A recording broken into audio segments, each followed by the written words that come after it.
அனைவருக்கும் வணக்கம். வாழ்க வளமுடன். அன்பான பிரபஞ்சத்துக்கு நன்றி. எல்லை இல்லாத பேராற்றலுக்கு நன்றி. நம்மளோட சேனலில் கடந்த காலமாக ஒரு 99% எல்லாருமே கேட்டிருந்த ஒரு கேள்வி இது ஒன்று மட்டும்தான். சார், நான் வசியம் கற்றுக்கிட்டு இருக்கேன், நான் வசியம் பண்ணணும்னு நினைக்கிறேன். தென் பொருள் வசியம், பண வசியம், தொழில் வசியம் இதெல்லாம் பண்ணணும்னு நினைக்கிறேன். பட் இது பாசிட்டிவாக நெகட்டிவாக நிறைய பேர் கேட்டிருந்தீங்க. அதை நம்ம பயன்படுத்துகிற பொறுத்து. வசியங்கிறது கத்தி மாதிரி, நீங்கள் உணவுக்கும் பயன்படுத்தலாம், அது நீங்கள் கொலை பண்ணுறக்கும் பயன்படுத்தலாம். அது பயன்படுத்துகிற பொறுத்து. நல்ல விஷயத்துக்காக இதை நீங்கள் பயன்படுத்திங்கன்னா அதோடைய எனர்ஜி வந்து 1000 முறை 1000 யானைக்கு பலம். நல்ல முறைக்கு நம்ம வசியத்தை பயன்படுத்தோம்னா அதோட சக்தி 1000 யானைக்கு பலம். ஆனால் அதே தீயதுக்கு செலவு பண்ணா அதே ரொம்ப கொடுமையான விஷயம். அதை அழிச்சிடும் நம்ம. ஓகே, இது வந்து இதை பற்றி நிறைய விஷயங்கள் பார்க்கலாம். ஆனால் நான் சொல்கிறது பாசிட்டிவான விஷயம். இது விஷயத்திலே இருக்க ஒரு மிகப்பெரிய ஒரு பாசிட்டிவான விஷயம். இந்த விஷயம் நீங்கள் பண்ண போகும்போது நிச்சயமாக ஒரு மிகப்பெரிய உங்கள் லைஃப்பில் சேஞ்சஸ் கிடைக்கும்.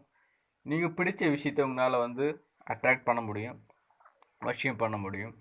தென் உங்களுடைய ஒரு சில நபர்கள் இருப்பாங்க, எப்படின்னா எப்பவுமே ரொம்ப சோம்பலாவோ டயர்டாவோ இல்லை மற்ற நோய்வாய்ப்பட்டு இருக்கிற மனிதருக்கும் இதை நீங்கள் பயன்படுத்தலாம். இல்லை உங்களுக்கு ஒரு சில பேர்த்த வந்து உங்களுடைய அதாவது பாசிட்டிவாக இருக்கிறது நண்பா. இப்போ தெளிவாக ஒரு ஆழமான உங்கள் ஆள் மனசுல பதிய வைக்கிறேன். பாசிட்டிவாக இருக்கிற விஷயத்துக்கு மட்டும் பயன்படுத்தணும். அவங்க சுச்சுவேஷன்லேருந்து அவங்களுடைய கேரக்டர் சேஞ்ச் பண்ணுறதுக்கு இந்த பயிற்சி ரொம்ப யூஸ்ஃபுல்லாக இருக்கும். ஒன்றும் கிடையாது, ரொம்ப சிம்பிளான விஷயம் இது. நீங்கள் ஒரு நபரை பார்க்கணுன்னு வச்சுக்கோங்க. ஒரு நபரையோ இல்லை குறிப்பிட்ட ஒரு பொருளையோ எது பார்க்குறீங்களோ, நபர்கள் அதாவது மனிதர்களை வந்து வசியம் பண்ணுறது வந்து இந்த பாட்டில் பார்ப்போம். அடுத்த பாட்டில் பொருள்கள் எப்படி வசியம் பண்ணுறதுன்னு பார்ப்போம்.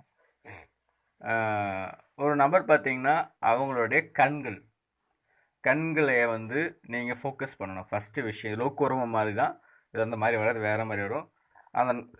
அந்த நண்பர்களுடைய கண்ணை வந்து நீங்கள் ஃபோக்கஸ் பண்ணிகிட்டே இருங்க. ஃபோக்கஸ் பண்ணிட்டுனா சும்மா ஜஸ்ட் அவங்களோட ஐஸை மட்டும் நீங்கள் நினைக்கணும். தொடர்ச்சியாக நினச்சிட்டு மெடிடேஷன் பண்ண போகும்போது உங்களோட கவனத்தில் வந்து இப்போ உங்கள் கண் எதிராக அந்தோட கண்வெளி இருக்கிற மாதிரி நீங்கள் மனதார் கற்பனை செய்யணும். கற்பனை செய்யப்போ நான் சொல்கிற விஷயத்த மட்டும் நீங்கள் சொல்லணும்.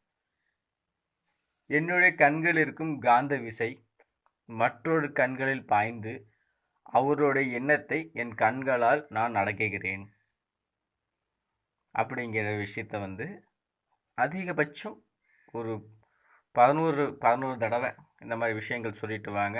நிச்சயமாக அந்த பர்சன் வந்து அந்த நினைக்கிற பர்சன் வந்து அட்ராக்ட் ஆடுவாங்க, அவசியமாவாங்க. ஆனால் அது பாசிட்டிவாக பண்ணுங்கள்.